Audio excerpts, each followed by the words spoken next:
తెలంగాణలో బొగ్గుగనుల వ్యవహారంలో తనపై తప్పుడు రాతలు రాశారని ఆగ్రహం వ్యక్తం చేశారు తెలంగాణ డిప్యూటీ సీఎం మల్లు భట్టి విక్రమార్క. ఆంధ్రజ్యోతి రాధాకృష్ణ రాసింది పెట్టకథ కట్టుకథలు అని చెప్పారు. ఆంధ్రజ్యోతివి అభూత కల్పనలు. ఈ వార్త విషయంలో తాను రాధాకృష్ణ తేల్చుకుంటామని భట్టి సీరియస్ కామెంట్స్ చేశారు. ప్రజల ఆస్తులను కాపాడటమే తన లక్ష్యమని స్పష్టం చేశారు. తెలంగాణ ప్రజలను తప్పుదోవ పట్టించే ప్రయత్నం ఇది అంటూ మండిపడ్డారు ఆయన. ఆ ఓనరు బహుశా చైర్మన్ అనుకుంటాను, రాధాకృష్ణ గారు ఆంధ్రజ్యోతిలో తొలిపాలుకొని ఒక పెద్ద వార్త రాశారు. అందులో రాష్ట్రంలో బొగ్గు గనుల కోసమే కొన్ని వార్తా కథనాలు వండించబడతా ఉన్నారని వారు రాస్తూ దాంట్లో నా పేరును కూడా తీసుకొని వచ్చి వారు పెద్ద అక్షరాలతో రాశారు. ముందుగా అసలు సింగరేణి కాలరీకి సంబంధించిన ఆస్తులు బొగ్గు గనులన్నీ కూడా తెలంగాణ ప్రజల ఆత్మాది. ఆ ఆస్తుల్ని, ఈ ఆత్మని కాపాడి భవిష్యత్ తరాలకు అందించడమే నా ముందు ఉన్నటువంటి ఏకైక లక్ష్యం. రాధాకృష్ణ గారి లాగా నేను ఏది పడితే అది మాట్లాడటమో ఏది పడితే అది రాయటమో నేను చేయను. ఎందుకంటే నాకు కొన్ని బాధ్యత, ఒక విధానం కూడా ఉంది.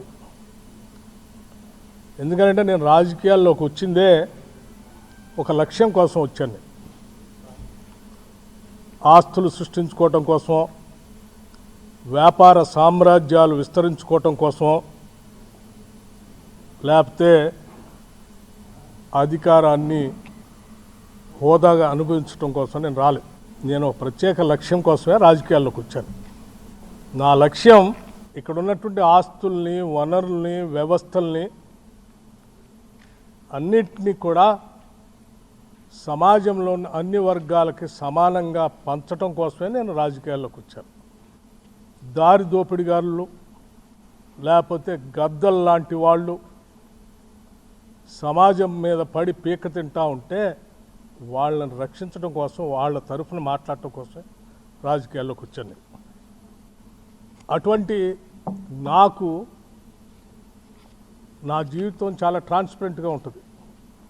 ఎవరికో ఏదో ఉపయోగపడటం కోసం దీంట్లో ఉప ముఖ్యమంత్రి పాత్ర ఉందని రాశాడు. నేను ఆయన్ని సూటిగా అడుగుతా ఉన్నాను వారి మీద గౌరవంతో. టెండర్ పిలిచింది సింగరేణి సంస్థ, ఆ బోర్డు. ఆ టెండర్లో ఏ కండిషన్స్ ఉండాలో బోర్డు పెడుతుంది, మంత్రి కాదు. ఈ మాత్రం కూడా జ్ఞానం లేకుండా నీకు తోసింది రాయటం కాదు. అట్లాగే ఇంకొక కాలం కూడా రాశాడు అందులో. ఆ కాలం ఏంటంటే సైట్ విజిట్ పెట్టారు, అందుకే ఆ పెట్టి దాంట్లో దానికి కావాల్సినటువంటి వాళ్ళకి ఇచ్చుకోసం పెట్టుకున్నారన్నారు. సైట్ విజిట్ అనేది నాకు తెలియదు, రాసిన తర్వాత నేను ఎంక్వైరీ చేశాను. పబ్లిక్ సెక్టర్ అండర్టేకింగ్స్ అన్నింటిలో టెండర్ పిలిచేటప్పుడు ఆ కండిషన్ కూడా పెడతారట. ఎందుకంటే క్లిష్టతరమైన పరిస్థితులు ఆ ప్రాంతాలు ఉంటాయి కాబట్టి విజిట్ చేసి ట్రాన్స్పరెంట్గా అసెస్మెంట్ చేసుకొని దానికి తగ్గట్టుగా టెండర్ తయారు చేసుకొని వాళ్ళు పార్టిసిపేట్ చేయడానికి అవకాశం కలిగిస్తారట. చాలా public sector undertaking, government of ఇండియాకి సంబంధించిన పబ్లిక్ సెక్టర్ అండర్టేకింగ్స్ అన్నింటిలో కూడా ఇటువంటి కండిషన్స్ ఉన్నాయి. అయినా